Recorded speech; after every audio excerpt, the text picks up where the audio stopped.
recent days. Kevin Myers wrote a column for the Irish and online editions of the Sunday Times suggesting two female presenters at the BBC earned high salaries because they were Jewish. The column, titled "Sorry Ladies, Equal Pay Has to Be Earned," followed criticism that the BBC is paying its male stars more than its female ones.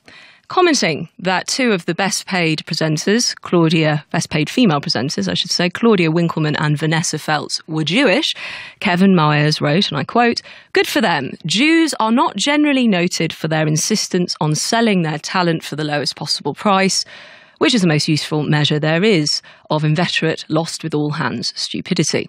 He has since been accused of being anti-Semitic and misogynistic, and he has been sacked by that paper, and the article was removed from the online editions. Kevin joins me now. Good morning. Good morning, Emma. Do you believe that Jews have special powers which earn them higher salaries?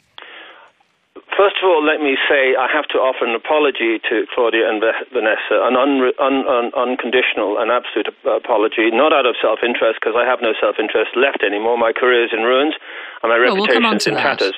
But I just want to say on the record that I owe them an apology and I give them an apology. I am a great admirer of Jews. The Jewish Representative Council would not have come out so forthright in my defence the other day if they thought for 1 second I was anti-Semitic. Please don't presume knowledge. Let me just explain. Yeah. You're talking about a council in Ireland. Yes? Yes, that's You're right. not talking about the Board of Deputies, which represents all Jews across the UK. Being critical of me, but obviously you're going to counter that. I'm just clarifying what you're saying. Okay, fine. Okay, let me go back to the question, which I'm not going to avoid. I admire Jewish culture enormously. I admire the fact that Jews make the most of what they are, intellectually and morally. They make the most of what they are, okay. Sorry? They make the most of what they are. Their characteristics, and I wish I had... Sorry, do most people not make the most of what they are? I feel that it's not part of our culture. I come what from culture an are Irish you? Catholic background. Sorry, Emma, I am on air to try to explain my position. If you interrupt me, I can't do that. I don't understand what culture you are. You're making a lot of assumed knowledge, that's all. Well, maybe I am, but you are interrupting me a lot. And, I have been the subject of a huge internet campaign, and this is the first time I have appeared on British radio to explain my position. And I think because I have been the subject of a campaign in which I have been thoroughly misrepresented, I should be allowed to explain my position, without an interruption. I will interrupt where there needs clarification. Why don't we proceed on that basis? Okay, fine, but that interruption, the clarification might be about what I'm about to offer when you interrupt me. Do continue. Now, as I say, I think that the Jewish people have a tradition of exploring their talents and making the most of them, and these are not confined to financial acumen, or it's in the entire range of human endeavor. It's why so many musicians around the world, from which you can expect to make very little money for the most part, are Jewish. This requires huge amounts of hard work. A good musician will have done thousands and thousands of hours of practice for very little financial return, but it is an intellectual and a moral endeavor for musicians. And across the world, mathematicians, chess players, and bankers. And I'm more than happy to deal with the role of Jews in bankers in banking, because the primary currency of banking is not money. It's honesty, reliability, and integrity. And unless you have those characteristics as a bank, you will not survive.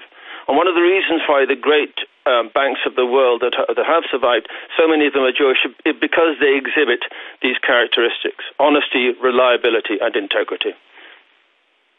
What evidence do you have that Jews have special powers and a tradition of exploiting their talents more than other groups? Simply because of the success of Jews in so many areas of life.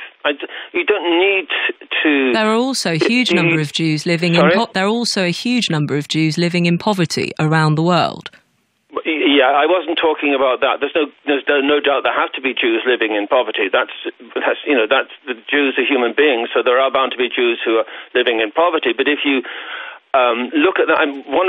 Just before I came on air, I tried to get online to find the number of Jews who've won Nobel Prizes, and unfortunately my broadband has gone down, so I wasn't able to find out.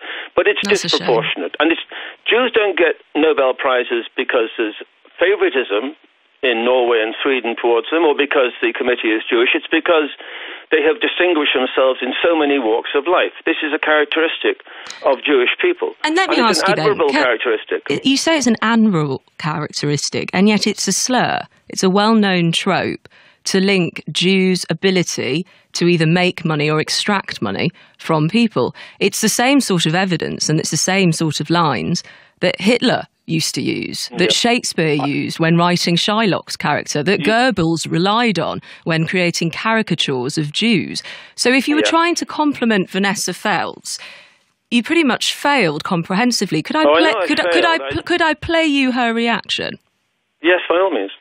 So obviously racist. It is actually surprisingly hurtful. I would have thought that after all these years I'd be kind of pretty much immune or used to it, and that's not at all how I felt. I felt extremely upset. So if she feels extremely upset and she says what you wrote was so obviously racist, how on earth can you try and spin it into a compliment? No, it was intended as a compliment, and I wouldn't even allow the thought that it was intended as an insult. It was intended as a compliment. I do understand she didn't get it. So it's Vanessa's fault? Sorry, what did you say? It's Vanessa's fault? No, it's not. I understand why she didn't get it, because I just said I understand why she didn't get it. It's not her fault. But you stand by what you say, because you've just defended it. Yeah, you see, as you already know, that I am the subject of an enormous amount of internet hatred, and it's perhaps a little bit easy to cross-examine me as if I was a villain. I have no career left, and I have no reputation, and you can actually add to the position I'm in and make it worse if you want. I was brought on air to elucidate my position, which is already defined by the Jewish Representative Council of Ireland. They have defended me as a friend of Jews. Well, the Sunday Times haven't. Say that again? The Sunday Times haven't.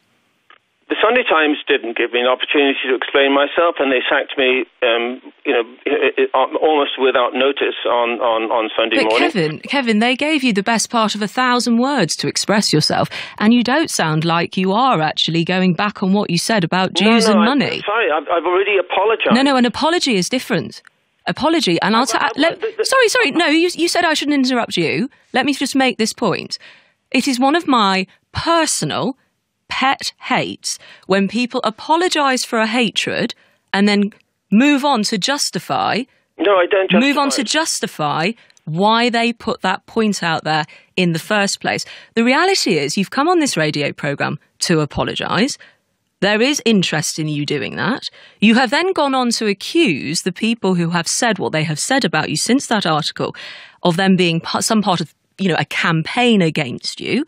And then you have gone on to say you tried to Google how many Jews won Nobel Peace Prizes and explain why Jews have a tradition of exploiting their talent and making the most of what they have. It does not sound like your apology is for what you wrote. I thought I was going to be on air to discuss, you just given me a sermon. Now, I actually explained what you just said back to me. I actually explained what you just said back to me. No, I didn't. You made a number of accusations against me there, which I didn't interrupt you for. If I haven't made it plain, I will make it plain. I retract everything I said. I apologise for it. I have not justified it. You used that word, justify. I tried to explain it. There is no justification for it. But I will explain the background in this sense, that in Ireland, and this is why it passed through the Irish editors, and Irish Jews understand this, we tend not to have the problems of anti-Semitism that exist elsewhere. So the normal kind of defensive shields didn't come into operation.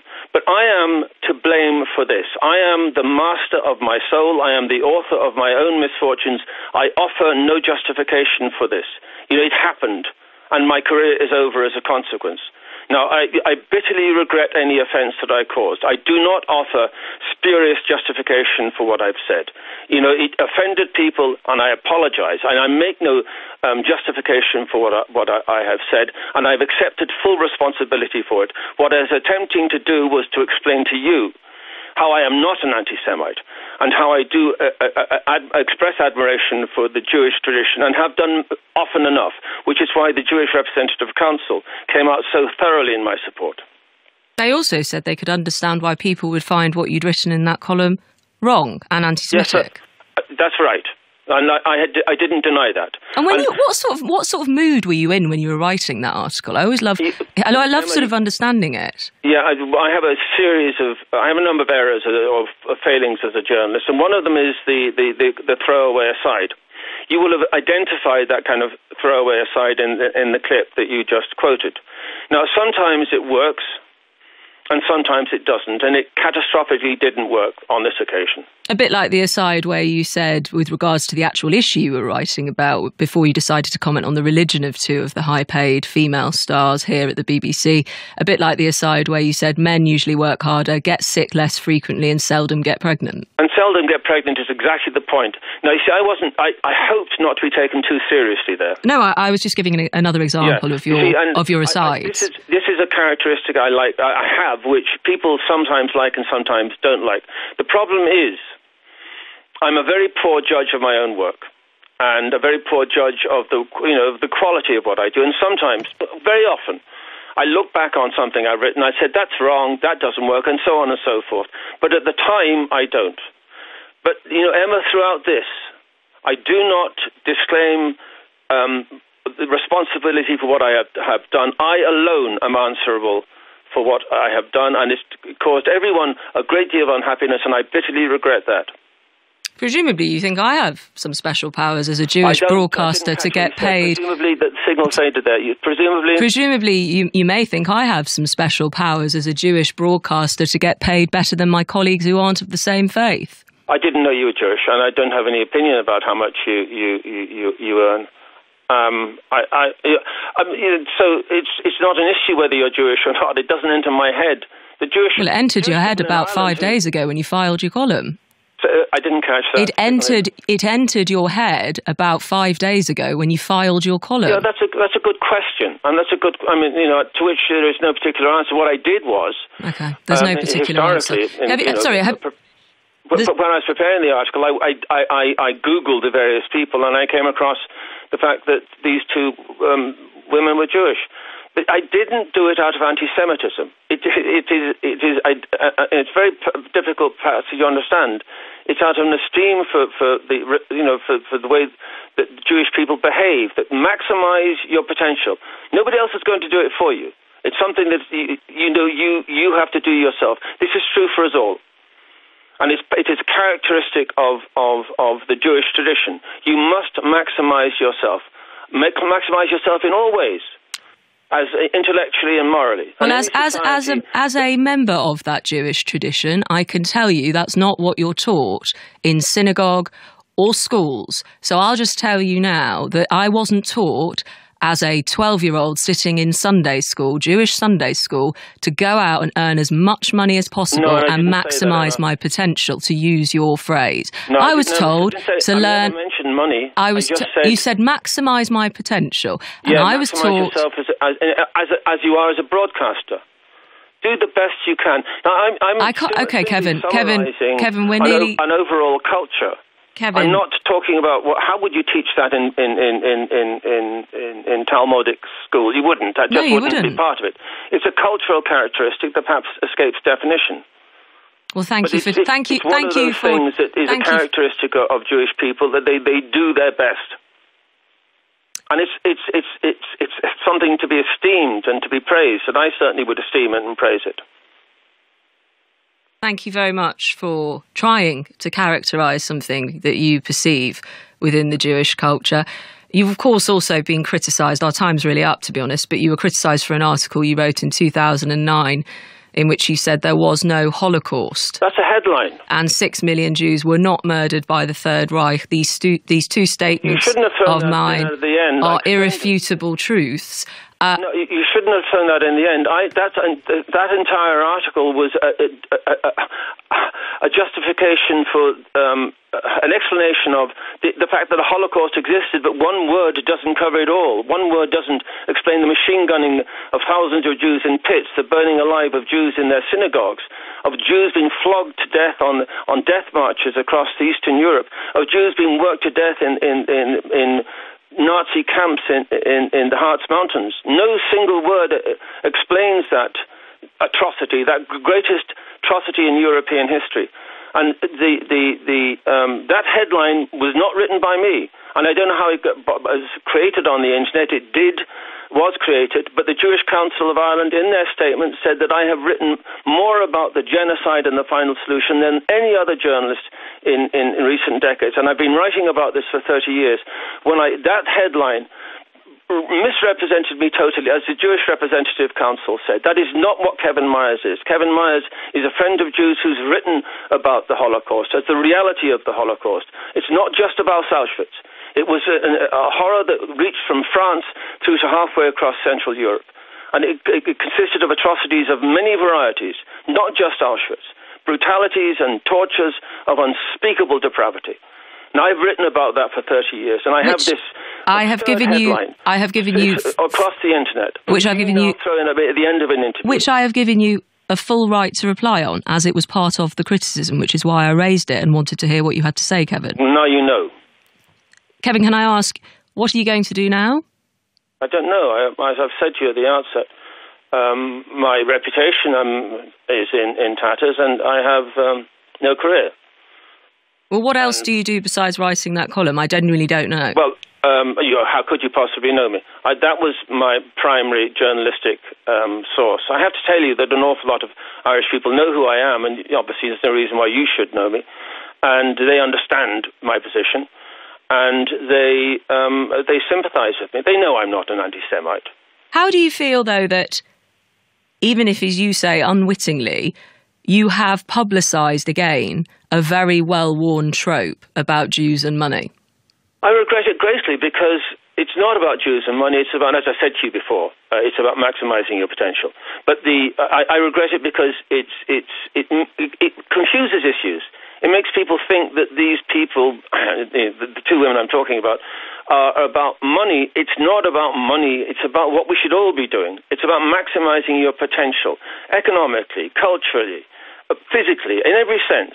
And that's a characteristic that I have, perhaps you haven't, identified amongst Jews, and I admire it. And I wish I were more like Jews than I am. I wish I were as hard-working as many Jews that I know are, and so on and so forth. These are characteristics to be admired and emulated. Lots of Jews aren't hard-working. Lots of Jews don't have a lot of money. So I think if you try and stereotype a group of people by joined characteristics, that in itself is highly problematic. It is a problem. Like, if you heard the news, the sports news just before I came on air, there was stuff from Epsom, I think, from half the names that were mentioned were Irish. They were trainers or Irish jockeys. And that's what happens to us all. We all have kind of simplifications where you have a sort of stereotype, and if the stereotype is nasty, if it's not offensive, then it's not bad. You know, and it's simply the truth that the Irish are preeminent in the horse racing world. They're a very small nation and lots of jockeys and lots of trainers. We're going to have to leave it there, Kevin. Thank you, Emma. Thank you very much for coming on the programme. It's Kevin Myers there, who wrote that column. Many of you are getting in touch with your examples of casual prejudice, or when people have written something and you still didn't really think that was something you'd still see in print, perhaps like Kevin's column, which he has apologised for. In the next hour,